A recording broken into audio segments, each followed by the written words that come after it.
زمین والوں پر رحم کرو تو آسمان والا تم پر رحم کرے گا. اتنا رحم اور محبت کا اسلام نے جو ہے جذبہ سکھایا, اتنا زیادہ یاد رکھیے. اسی طرح ایک روایت میں آپ نے فرمایا من لا یرحم لا یرحم, جو دوسروں پر رحم نہیں کرتا اس پر بھی رحم نہیں کیا جاتا ہے. تو ہمیں رحم کی, جس کو بولیں گے مرسی کی, دیا کی, کرونا کی تعلیم اور شکشا دی جا رہی ہے کہ ہم دوسروں سے محبت کریں, اپنے بھائی سے محبت کریں, دوسروں پر رحم کریں, زمین والوں پر رحم کریں. زمین کے اوپر کیا نہیں آتا ہے, زمین کے اوپر انسان ہوتے ہیں, جانور ہوتے ہیں, سب پر ہمیں رحم کرنا یاد رکھیں. تو آسمان والا ہم پر رحم کرے گا. جو دوسروں پر رحم نہیں کرتے اللہ ان پر رحم نہیں کرتا. تو کتنی تعلیمات ہے, کتنا مضبوط امن کا تصور ہے. اور وہ سماج, وہ سوسائٹی کو تھوڑا سوچیے جس میں لوگ اس پہ فالو کرتے ہیں, تو کیسا سماج اور سوسائٹی ہوں گے. جس کو دیکھنا ہے تو مدنی معاشرہ, نبی اکرم صلی اللہ علیہ وسلم کے زمانہ اور اس کے بعد کا دور دیکھیے, کیا معاشرہ تھا, کیسے لوگ ایک دوسرے سے محبت کرتے. اسلام کی ہی تعلیمات ہے اور یہ انسانیت کے تعلق سے یاد رکھیے. اسلام یہ کہتا ہے کہ امن کے لیے ضروری ہے کہ ٹالرنس بھی ہو, لوگ برداشت بھی کریں ایک دوسرے کو, سہنشیلتا جس کو کہتے ہیں. یہ بڑا اہم اسلام کا پیغام ہے اور امن کے راستے میں اتنا زبردست مائلسٹون ہے کہ اسلام دنیا کا پہلا دین تھا جس نے یہ کہا, نبی اکرم صلی اللہ علیہ وسلم پر یہ وحی نازل ہوئی جس کو ہم جانتے ہیں, جو سورہ بقرہ سورہ نمبر 2 کی آیت نمبر 256 ہے, لا اکراہ فی الدین, دین میں کوئی زبردستی نہیں. اس کا پس منظر انشاءاللہ کانٹیکس بھی میں سمجھاؤں گا بعد میں کہ اس کے کیا فائدے انسانیت نے اٹھایا, اس کے بعد ہیومینٹی کو کیا فائدہ ہوا. دوسری جگہ کہا لکم دینکم ولی دین, تمہارے لیے تمہارا دین ہے, ہمارے لیے ہمارا دین. مطلب یہ کھلی چھوٹ اور اجازت دی کہ جو جس مذہب پہ چلنا چاہے وہ چل سکتا ہے. یاد رکھیے یہ بات میں اس لیے کہہ رہا ہوں کہ اس سے پہلے, اسلام سے پہلے جتنی حکومتیں, جتنی سویلائزیشن گزری ہے, یاد رکھیے چاہے وہ رومنس ہو, ٹھیک ہے, اسی طرح ایجپشنس ہو, بیبلونینس ہو, میسوپوٹیمینس ہو, سومیرینس ہو, اسیرینس ہو, آپ نام لیتے ہیں, چاہے یورپ میں ہو یا کسی جگہ دنیا کی اور بستیوں میں, یاد رکھیے ان میں ایک سسٹم تھا جو کنگ کا ریلیجن ہوتا تھا, بادشاہ کا, وہی رعایا کا مذہب ہوتا تھا. Kings state religion was the religion of the people, جس کو کہیں گے جو اسٹیٹ کا مذہب, بادشاہ کا جو مذہب ہوتا تھا وہی رعایا کا ہوتا تھا. اور رومن امپائر میں جب لوگوں نے پہلی بار عیسائیت کو, کرسچینٹی کو ایکسپٹ کیا تو ان لوگوں نے ان پر اتنے ظلم کیے کہ ہم سب جانتے ہیں بھوکے شیروں کے سامنے ان عیسائیوں کو لا کے کھڑا کر دیا جاتا, کہا جاتا ایمان چھوڑتے ہوئے رکھتے ہو, اگر وہ عیسیٰ علیہ السلام پر ایمان چھوڑ دیتے تو انہیں آزاد کر دیا جاتا, نہ چھوڑتے تو مار دیا جاتا. یہ اسلام تھا پہلا دین جس نے انسانیت کو یہ تعلیم دی کہ دیکھو ایسا ہو سکتا ہے کہ بادشاہ کا مذہب الگ اور رعایا کا مذہب الگ ہو سکتا ہے. اس سے پہلے کی جتنی سبھیتائیں گزری وہ ایسا ایک سنگل ایگزامپل نہیں دے سکتے کہ اتنا ٹالرنس, اتنا برداشت کرنا کہ کنگ کا ریلیجن اسلام ہے لیکن اس کے رعایا میں کچھ بھی وہ مذہب کو مان سکتے ہیں. یہ قسم کا سیکولرزم نہیں تھا تو اور کیا تھا, یہ مذہبی آزادی نہیں تھی تو کیا تھی یہ. پھر ہم پہ اگر کوئی کہے کہ آپ کا مذہب امن والا نہیں ہے, اسلام اشانتی کا دھرم ہے, اسلام بے امنی پھیلاتا ہے, تو میرا یہ سوال ہے 1400 سالوں سے مسلمانوں نے جن علاقوں پہ حکومت کی وہاں کی کچھ رپورٹس آپ دے سکتے ہیں, یہ اور بد امنیاں انہوں نے پھیلائی, بتائیے ایسی کوئی ایگزامپلس کہ ہاں دیکھیے یہ ایگزامپل ہے مسلمانوں نے یہ بد امنی کی. لیکن ایگزامپل سوٹیبل ہو, ان کانٹیکسٹ ہو, کہ اگر ایک مسلم نے یہ کیا تو اس سے پہلے لوگوں نے کیا کیا, ان کانٹیکسٹ ہو, جس کو کہیں گے نا دیکھا جائے گا اور پرکھا جائے گا اس چیز کو. ورنہ کوئی چور آ کر کہیں گا کہ میرے پہ بڑا ظلم ہوا, انہوں نے ہاتھ کاٹ دیا میرا, تو ان کانٹیکسٹ یہ بات مانی نہیں جائیں گی, اس لیے کہ آپ نے ایک جرم کیا جس کی وجہ سے آپ کے لیے اشانتی ہوئی کہ ہاتھ کاٹا گیا آپ کا. کانٹیکسٹ ہے اس کا, سمجھ رہے آپ. تو آپ دیکھیے اسلام نے کیسی تعلیمات دی, کتنا ٹالرنس ہے اسلام میں, کہ اسلام اس چیز کو برداشت کرتا ہے کہ لوگ کسی بھی مذہب پہ چلے, اسلامی حکومت ہو سکتی ہے اور لوگ الگ الگ مذہبوں پہ چل رہے ہیں. اور یہ تاریخ نے, دنیا نے اس چیز کو دیکھا. اتنا بڑا اسلامک امپائر جو 50 ایئرس کے اندر ایک طرف اسپین ہے تو دوسری طرف منگولین بارڈرز تک ایک امپائر ہے, جس کے اندر آج کے زمانے کے 70 to 75 کنٹریز ہے, اس پہ حکومت کی. اور آج بھی لوگ وہاں اپنے مذہبوں پہ چلتے ہیں, اور مسلمان بھی, اور اکثر ان کنٹریز میں مسلمان مائنورٹی میں ہیں اور نان مسلم میجورٹی میں. یہ ٹالرنس نہیں تو کیا تھا, یہ امن نہیں تو کیا تھا, یہ اسلام کی امن کی مضبوط تعلیمات نہیں تھی تو کیا تھی, کہ مسلمانوں نے انڈیا پر 1000 ایئرس کا رول کیا. ایٹ لیسٹ سینٹر میں تو رہے, کہیں چھوٹی موٹی حکومت دوسروں کی ہو بھی تو سینٹر میں تو وہی رہے, ٹھیک ہے. تو آپ بتائیے 1000 ایئرس کے رول کے اندر کیا مسلمانوں نے کسی پر ظلم کیا؟ اگر ان کا دین یہ تعلیم دیتا تو پہلے تو لوگ زیادہ دین کو مانتے تھے نا آپ کے مقابلے میں, تو ان لوگوں نے پھر کیوں نہیں ٹیررزم اختیار کیا, ان لوگوں نے کیوں نہیں قتل و غارت گری کی ماسس کے اوپر. اور آج مسلمان 13 to 17% گورنمنٹ کے اعتبار سے ہیں, یہ کیوں مائنورٹی میں رہ گئے؟ میجورٹی ہو جانا چاہیے تھا، یا تو ڈر کے لوگ اسلام قبول کر لیتے یا تو جو ہے لوگ جو ہے مارے جاتے. ایسا نہیں تھا، یاد رکھیے، ایسا کبھی ہوا ہی نہیں. یاد رکھیے، چونکہ اسلام ایک امن کا مذہب ہے اور وہ سب کے ساتھ رہنا چاہتا ہے، سب کو ساتھ لے کر چلنا چاہتا ہے، دنیاوی اور آخرت کی ترقی چاہتا ہے انسانیت کی. وہ چاہتا ہے دنیا میں بھی اچھی زندگی گزارو اور آخرت میں بھی جو ہے جنت میں ہمارے ساتھی بن کے رہو. اکیلے کیوں رہتے ہو، دوسری طرف کیوں جاتے ہو؟ اتنی تعلیمات ہے اس کی، شیئرنگ یہاں بھی اور شیئرنگ وہاں بھی. یاد رکھیے، کسی مذہب کی تعلیمات نہیں. لوگ حال تو یہ جس اس میں پیدا ہوتے ہیں اسی میں مرتے ہیں اور دوسروں کو اس میں آنے کی اجازت بھی نہیں ہے. ہمارے پاس تو اوپن آفر ہے، آپ جنت میں ہمارے ساتھ چل سکتے ہیں، ہم تو وہ بھی شیئر کرنے کو تیار ہیں. اتنا امن کا پیغام. سمجھ رہے آپ؟ کئی مذہب دنیا کے ایسے جن کو آپ قبول نہیں کر سکتے چاہتے ہوئے بھی، ان کے نزدیک وہ جنت کا راستہ ہے لیکن کوئی دوسرا قبول نہیں کر سکتا، جو پیدا ہوا وہی رہتا ہے. ہمارے پاس تو اتنا ٹالرنس ہے، اتنی برداشت ہے، اتنا قبول کرنے کا جذبہ ہے کہ آپ آ سکتے ہیں. سمجھ رہے آپ بات کو؟ یہ امن کا تصور ہے اسلام کا، اور بہت وسیع، اس کو کہتے ہیں وائڈ، اس کا جو ہے بہت تصور ہے. آئیے آگے بڑھتے ہیں کہ اسلام میں ٹالرنس، برداشت کیا ہے. تو ایک چھوٹا سا واقعہ سناتا ہوں. واقعہ طائف کا ہے. ابن ہشام سیرت کی کتاب بایوگرافی کی، اس میں آپ پڑھ لیں. ابن ہشام کا واقعہ یہ ہے کہ نبی اکرم صلی اللہ علیہ وسلم ایک جگہ گئے جہاں آپ کی بات مکہ والوں نے نہیں مانی. آپ وہاں سے نکل کر طائف گئے. طائف میں آپ کے والدہ کی طرف سے، ماں کی طرف سے رشتہ دار تھے. جب آپ کی والدہ کی طرف سے رشتہ دار جو تھے ان کے پاس آپ گئے، دعوت دی، لوگوں نے نہیں مانا، مارا، پتھر مارے، اتنا مارا کہ آپ کی جوتیوں میں خون بھر گیا اور وہ چٹک گئی. ٹھیک ہے. اس کے بعد نبی اکرم صلی اللہ علیہ وسلم کے پاس فرشتے آتے اور ان کے ساتھ ملک الجبال، پہاڑوں کے فرشتے آتے ہیں. لوگ کہتے ہیں نا محمد صلی اللہ علیہ وسلم امن نہیں لائے تھے، دہشت لائے تھے. میں مثال دے کے بتاتا ہوں کیسا امن لائے تھے آپ اور کیسا ٹالرنس اور معاف کرتے تھے آپ. فرشتہ آیا، گئے محمد صلی اللہ علیہ وسلم اگر آپ حکم دے تو اس بستی کو، طائف کو، ان دو پہاڑوں کے بیچ میں کرش کر کے پیس کے رکھ دیا جائے گا. آپ صلی اللہ علیہ وسلم نے کہا نہیں ہو سکتا، ان کے آنے والے لوگ ستیہ کو، حق کو اور صحیح بات کو قبول کریں، لہٰذا تم چلے جاؤ. اگر نبی اکرم صلی اللہ علیہ وسلم نعوذ باللہ جیسا لوگ کہہ رہے ہیں کہ خون کے پیاسے تھے، یہ تھے اور یوں تھے، تو یہ تو سب سے بیسٹ آفر تھا کسی قوم سے بدلہ لینے کا. پیس دو سب کو ایک ساتھ، ہزاروں لوگ مر جائیں گے. اور جس انسان کو جوش جنون چڑھ جاتا ہے نا لوگوں کو قتل کرنے کا، اس کے لیے تو جتنے زیادہ قتل اتنا خوش ہوتا ہے. چنگیز خان آپ کے لیے ایک مثال ہے، جنگیز مثال ہے. لوگوں کو قتل کرنا اس کا شوق تھا، جنون تھا اس کا. تو اگر نعوذ باللہ نبی اکرم صلی اللہ علیہ وسلم، محمد صلی اللہ علیہ وسلم، پروفٹ محمد اگر ایسے خواہش والے ہوتے، امن و امان قائم کرنے نہیں آتے، تو یہ تو گولڈن آفر تھا لوگوں کو مارنے کا. کہا نہیں، میں یہ نہیں کر سکتا. اسی طرح معاف کرنے کا جذبہ، کیونکہ ہر چیز انصاف کی بنیاد پہ دنیا میں نہیں ہو سکتی. ایک آدمی نے ایک کو قتل کیا، اس کو قتل کیا جا سکتا ہے، اب دو کو کیا تو اس میں تو انصاف ایک ہی بار مارا جائے گا نا. تو کہیں جگہ معاف کرنے والا بھی معاملہ ہوتا ہے، درگزر کرنے والا معاملہ بھی ہوتا ہے. اسلام اتنی تعلیم دیتا ہے چونکہ امن کے لیے ضروری ہے کہ لوگ معاف کریں، ورنہ چھوٹی چھوٹی باتوں پر کیسے جھگڑے ہو سکتے ہیں آپ بہتر جانتے ہیں. کسی نے تھوکا، آپ پر گر گیا، لڑائی ہو گئی، وہ ایک مذہب کا تھا، یہ ایک مذہب کا تھا، پورا فساد ایک شہر کے اندر. معاف کر دیتا تو کیا جاتا تھا. تو معاف کرنے کی تعلیم دی، اور ایسی تعلیم دی، ایک مثال دے کر سمجھاؤں گا، ایسی تعلیم جس کی مثال، جس کا ایگزامپل پوری ہیومن ہسٹری میں نہیں ملتی. یاد رکھیے میرا چیلنج ہے. ایسا ایگزامپل دیتا ہوں آج میں آپ کو تاریخ کا، کہ کیسا برداشت کرتے اور کیسا آپ معاف کرتے، جس کو کہیں گے ٹالرنس اور جس کو ہم کہیں گے درگزر کرنا. معاف کرتے تھے آپ لوگوں کو جو ہے. اس کا ایک واقعہ سناتا ہوں. فتح مکہ سب نے پڑھا ہے، الرحیق المختوم میں اس واقعے کو آپ پڑھ سکتے. فتح مکہ، نبی اکرم صلی اللہ علیہ وسلم کو مکہ کے اندر تکلیف دی گئی، وہاں آپ کے ساتھیوں کو قتل کیا گیا، لوگوں کو مارا گیا، لوگ اپنے گھر بار چھوڑ کر مختلف ممالک میں، کنٹریز میں جانے پر مجبور ہوئے. کوئی حبشہ چلے گیا، کوئی یمن چلے گیا، جو جہاں بھاگ سکتا تھا بھاگ رہا ہے.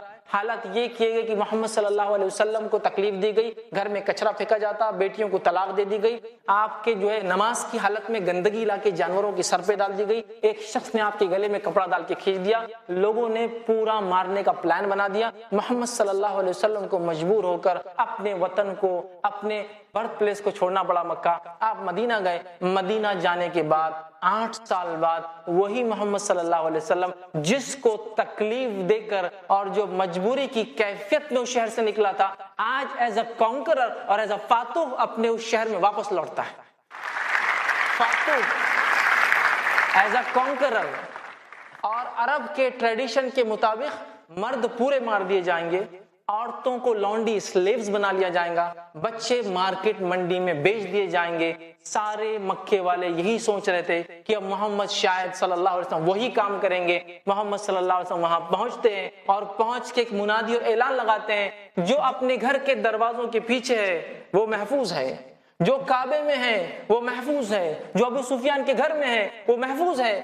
ابھی بھی آپ اس شخص پہ الزام لگائیں گے اور اس نے جو دین اس پہ مکمل ہوا کہ یہ دہشت گردی اور بے امنی پھیلاتا ہے. یہ ایسا واقعہ ہے, میں کہتا ہوں نا ہیومن ہسٹری میں آپ لا نہیں سکتے. ایک ایگزامپل کہ ایک آدمی جب طاقت رکھتا تھا مجبوری میں تو معاف کرنا ہی پڑتا ہے. بادشاہ نے کوئی آپ پہ ظلم کیا تھا, آپ بولتے معاف کر دیا, چونکہ معاف کرنا ہی پڑتا ہے. لیکن جب آپ بادشاہ ہے اور اس کے بعد آپ کہتے معاف کر دیا, سب کو معاف کر دیا, جاؤ, کھلی چھوٹ دے دی گئی. ایسا سیکنڈ ایگزامپل ہیومن ہسٹری میں نہیں ملتا ہے ایسی معافی اور امن کا. چونکہ آپ صلی اللہ علیہ وسلم جانتے تھے اگر آج ان کو ماروں گا غلط بھی ہوں گا, ان تک حق بھی نہیں پہنچیں گا اور یہ دشمنیاں نسل در نسل چلتی رہیں گی. نتیجتاً سارا مکہ ایمان لایا, سارا مکہ ایمان لایا. مطلب محمد صلی اللہ علیہ وسلم کی بات کو مان لیا اس لیے کہ آپ واقعی میں حقیقت میں امن کے پیغمبر تھے. یاد رکھیے امن کے پیغمبر تھے. سمجھ رہے ہیں بات کو؟ تو یہ واقعی ایک مثال ہے. معاف کرو, درگزر کرو, برداشت کرو, یہ پیغام دیا. اب آئیے اپنی بات کے خاتمے کی طرف بڑھ رہا ہوں. ایک چیز کہ اسلام یہ کہتا ہے کہ جب امن قائم ہو جاتا ہے کسی علاقے میں, پیس جب اسٹیبلش ہو جاتا ہے, امن جب قائم ہو جاتا ہے, اس کی بقا کے لیے, اس کو اسٹیبلش کرنے کے بعد اس کو باقی رکھنے کے لیے فورس یوز کی جا سکتی ہے. پیس جب کسی زمین پر اسٹیبلش ہو جاتی ہے تو اسلام کیا کہتا ہے, اسٹیبلشمنٹ آف پیس کے بعد اس کے سیکورٹی کے لیے, اس کے باقی رکھنے کے لیے فورس یوز کی جا سکتی ہے. اس فورس کی جو اسلام اجازت دیتا ہے, اس طاقت اور قوت کو استعمال کرنے کی اسلام جو اجازت دیتا ہے, اس اجازت کو لوگ بڑے بھونڈے انداز میں پیش کرتے ہیں. کہیں بھی ہو گیا ایک انسان نکلا 100 لوگوں کو مار دیا, ارے یہ اسلامی جہاد ہے, اسلامی جہاد ایسے ہی رہتا ہو. اسلامی جہاد بولے تو معصوم لوگوں کو مار دو.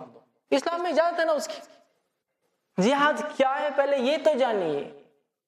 جہاد یہ ایک ایسا عمل ہے کہ شانتی قائم ہونے کے بعد, پیس اسٹیبلش ہونے کے بعد اس چیز کو باقی رکھنے کے لیے ہم فورس کو یوز کر سکتے ہیں. یا پھر اگر کوئی کسی کو تکلیف دیتا ہے, ایک تو ڈیفنس ہوا, سیکنڈ اگر تکلیف دیتا ہے, انسانیت کو ایذا پہنچاتا ہے, تو اس کے ڈیفنس کے لیے بھی ہم پہنچ سکتے ہیں. اپنا ڈیفنس بھی ہے اور ہم اس کے ڈیفنس میں اس پہ اٹیک بھی کر سکتے ہیں. اسی چیز کو, اسی پرکریا کو, اسی کام کو جہاد بولتے ہیں. تو جہاد تو زمین پر پیس, امن اور شانتی اسٹیبلش کرنے کا نام ہے, نہ کہ فساد کرنے کا نام ہے.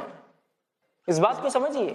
تو بڑا بھونڈے انداز سے اور کچھ لوگوں نے غلط کام کیا یا میڈیا کا غلط استعمال کر کے بتا, او کہیں کچھ ہو گیا جہاد, کہیں کچھ ہوگا جہادسٹ, کہیں کچھ ہو گیا اسلامک جہادسٹ, اسلامک ملیٹنٹس, اور یہ اور وہ نام دینا شروع کر دیا. نتیجتاً لوگوں کے ذہن میں آ گئے مسلمان بہت خطرناک لوگ, اسلام امن کے خلاف مذہب, محمد صلی اللہ علیہ وسلم ان لوگوں کے جو نعوذ باللہ سرفرے ہوتے, انسانیت کو قتل کرتے, ان کے سربراہ اور لیڈر, چونکہ انہوں نے حکم دیا. اور ایسی باتوں کو, ایسی کتابوں کو, ایسے فلموں کو, ایسے میسیجز کو اور ایسی ڈاکیومنٹریز کو عام کر دیا, ایسی تھیریز کو عام کر دیا. میں کئی واقعات رکھ چکا ہوں آپ کے سامنے. اگر یہ کرنا ہوتا محمد صلی اللہ علیہ وسلم کو تو فتح مکہ ہے, اور اسی طرح جو ہے واقعہ ہے آپ کے سامنے جو ہے طائف کا, یہ سارے مواقع تھے جہاں بدلہ لیا جا سکتا. اب ایک غلط فہمی وہ یہ ہوتی ہے, کچھ لوگ یہ سمجھتے ہیں امن قائم ہونے کے بعد پھر وار نہیں ہونا چاہیے. تو یاد رکھیے ہمیشہ پیس کا معنی یہ نہیں ہوتا کہ وہاں وار نہیں ہوگا, بول کر پیس کا معنی یہ ہے کہ پیس اسٹیبلش ہونے کے بعد اس کو سیف گارڈ کیا جائے گا, اور اگر اس کے خلاف کوئی کھڑا ہوتا تو وار بھی کیا جائے گا.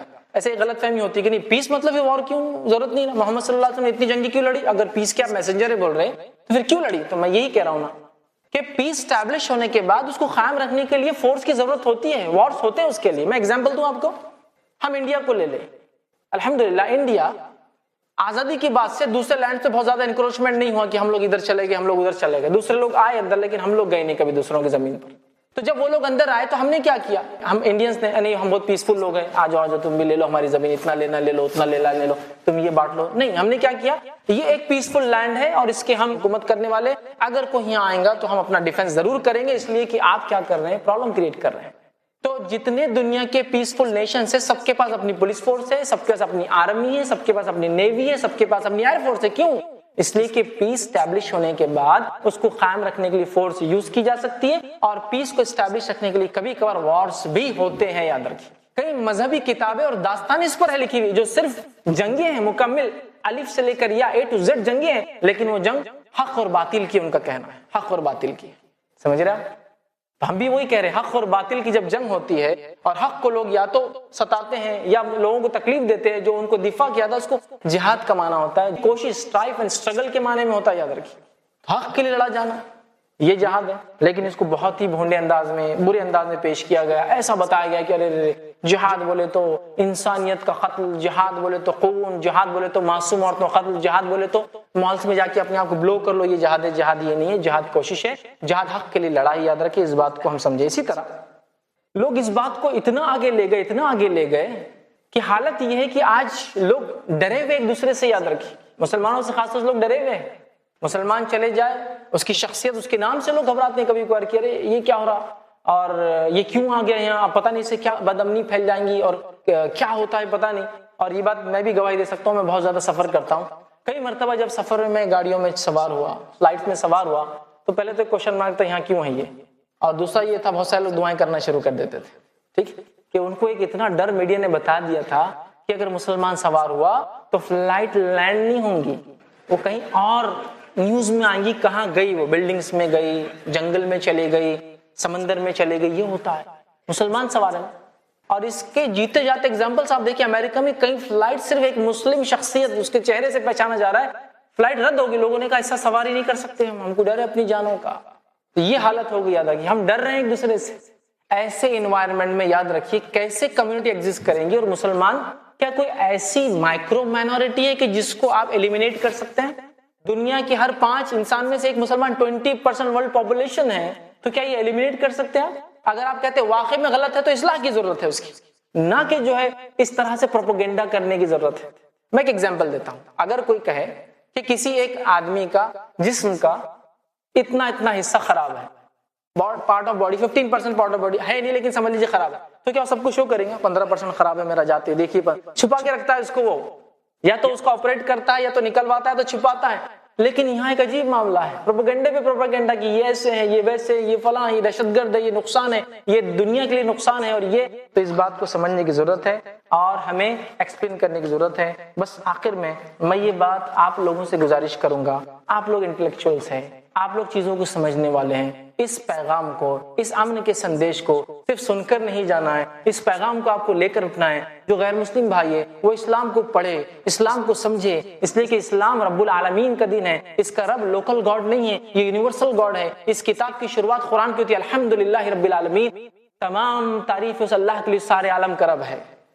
تو یہ رب تو آپ بھی پڑھیے، قرآن ذکر للعالمین ہے، یہ قرآن سارے عالم کے لیے ذکر ہے، آپ بھی پڑھیے۔ محمد صلی اللہ علیہ وسلم رحمت للعالمین ہے، سارے عالم کے لیے رحمت ہے، آپ بھی شخصیت کو جانیے تاکہ مسکنسیپشن کلیئر ہو۔ مسلم سے میں گزارش کروں گا، آپ لوگ اپنے دین کا پیغام جہاں جاتے ہیں، اٹھتے بیٹھتے اس سندیش کو، اس امن کے پیغام کو لوگوں کے سامنے رکھے، بتائے، جب کوئی غلط بات آئے جواب دے، اور اپنی طاقت اور اپنی استطاعت میں جو کچھ ہو سکتا ہے وہ کرے۔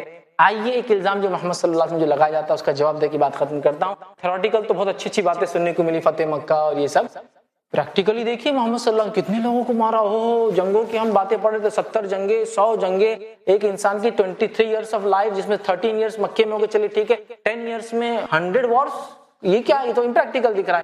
تو آئیے میں آپ کو بتاتا ہوں، محمد صلی اللہ علیہ وسلم نے اپنی زندگی میں 28 غزوات لڑے، مطلب ایسی جنگیں جس میں خود شامل تھے، لیکن ضروری نہیں وہ ہوئی ہو، لیکن آپ شامل تھے، اور 38 اس کے علاوہ ایسے تھے جو کیمپینز آپ نے بھیجے جس میں سے کچھ لڑائیاں ہوئی اور کچھ نہیں ہوئی، اور ان ٹوٹل 1248 لوگ صحابہ اور مشرکین ملا کر پورے جنگوں میں مارے گئے۔ کتنا ٹوٹل ہے؟ 1248 پوری جنگوں میں مارے گئے۔ یہ ٹوٹل کو اگر آپ ایک طرف رکھیں، اور وہ لوگ جو دنیا کو آج امن دیتے ہیں، آزادی دیتے ہیں، لبرٹی کے نام پر وہ آواز اٹھاتے ہیں، وہ صرف ایک اوپر سے چھوڑ دیتے ہیں تو ایسے کئی ہزاروں چلے جاتے دنیا سے، کئی ہزاروں چلے جاتے ہیں، اور اس کو کہتے ہیں وہ کولیٹرل ڈیمیج، وہ غلطی سے ہو گیا، شادی تھی ہم کو نہیں سمجھ میں آیا، کولیٹرل ڈیمیج، ٹھیک ہے کوئی بات نہیں، ان کو پھر سے زندہ کر لو، لالو کچھ تو بھی، لیکن کولیٹرل ڈیمیج تھا، مسٹیک ہو گئی اس معاملے میں۔ یہ حالت اندازہ لگائی، یہ ہوا، یاد رکھیے، اور یہ ساری جنگیں امن کو قائم رکھنے کے لیے تھی۔ تو لہٰذا آپ لوگ ریپریزنٹیٹیو ہے اسلام کے، اب اس میسج کو آپ سمجھیے، اور اس میسج کو لے کر انسانیت تک آپ لوگ پہنچ جائیے کہ دیکھیے بھائی، یہ امن کا اور شانتی کا پیغام میرے دین کا، اسلام کا، مذہب اسلام کا ہے۔ اور آخر میں اس بات سے میں اپنا خاتمہ کروں گا، سورہ فصیلت اللہ نے فرمایا وَلَا تَسْتَوِي الْحَسَنَةُ وَلَا السَّيِّئَةُ، اللہ فرماتا ہے اچھائی اور برائی برابر نہیں ہو سکتے، اچھائی برائی برابر نہیں ہو سکتے، تو برائی کا جواب اچھائی سے دو، برائی کا جواب اچھائی سے دو۔ پھر آگے فرما تو تم دیکھو گے جب برائی کا جواب اچھائی سے دو گے تو تمہارا دشمن بھی تمہارا جگری دوست بن جائے گا۔ تو یہ ہے ٹیچنگز اسلام کی کہ کوئی برائی کرے تو ریٹیلیشن میں اچھائی کرو، اچھائی کرنے سے دشمنی ختم ہو کر وہ تمہارا جو ہے دوست بن جائیں گا۔ میں اپنی بات کو اسی پہ ختم کروں گا کہ اسلام ایک امن والا دین ہے، اس کا میسج، اس کا پیغام امن والا ہے، اس کے نبی محمد صلی اللہ علیہ وسلم امن والے تھے، اس کی کتاب قرآن امن والی ہے۔ اس سندیش، اس میسج کو آپ کا اب کام ہے کہ اس میسج، اس پیغام کو لے کر انسانیت تک ہم پہنچے تاکہ لوگ اس اسلام کے پیسفل میسج کو سمجھیں، اور سمجھنے کے بعد جو مسکنسیپشن ڈیولپ ہو رہے ہیں انشاءاللہ